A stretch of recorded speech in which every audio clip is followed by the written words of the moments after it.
BRS party social media విభాగం కావాలని పనిగట్టుకొని నిబద్ధత గల నిప్పులాంటి మంత్రివర్యులు సీతక్క గారి పైన అవినీతి ఆరోపణలు అంటగట్టడం అనేది మేము తీవ్రంగా ఖండిస్తా ఉన్నాం.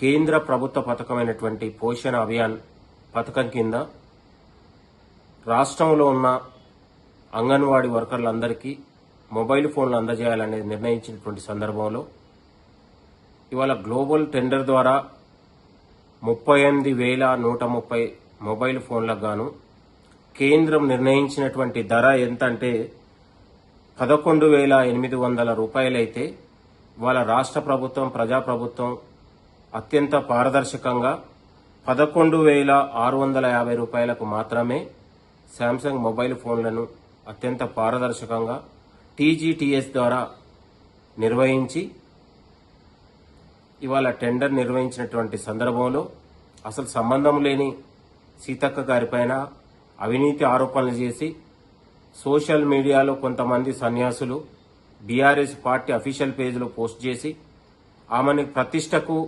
గౌరవానికి భంగం కలిగేలా వ్యవహరిస్తూ ఇవాళ నిప్పులాంటి సీతక్క ఒక ఎమ్మెల్యేగా మంత్రిగా ప్రజల అభిమానంతో నిరంతరం ప్రజల ఎజెండాగే పనిచేస్తున్నటువంటి సీతక్క గారిపైన ఇలాంటి ఆరోపణలు దిక్కుమాలిన దిగజారే ఆరోపణలు చేయడం అనేది సరైంది కాదు.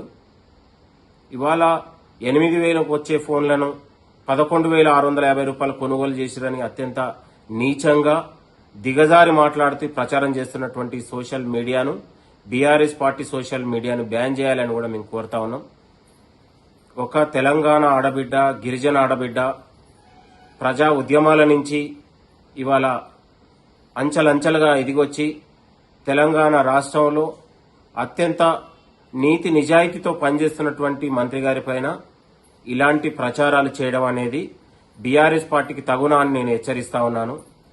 ఇలాంటి ప్రచారాలు మానుకోకపోతే తీవ్ర పరిణామాలుంటాయనేది కూడా హెచ్చరిస్తున్నాం.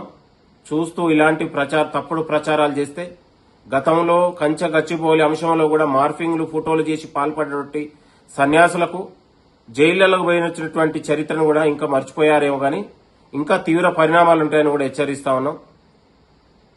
సీతక్క గారి పైన ఇలాంటి ఆరోపణలు చేయడం అనేది సరైంది కాదు. దయచేసి బీఆర్ఎస్ పార్టీ సోషల్ మీడియా విభాగం నడుపుతున్నటువంటి వాళ్ళను చర్య తీసుకుంటారా లేకపోతే మొత్తం బ్యాన్ చేసుకుంటారో తేల్చుకోవాల్సిన అవసరం కూడా ఉందని కూడా కోరుతున్నాం.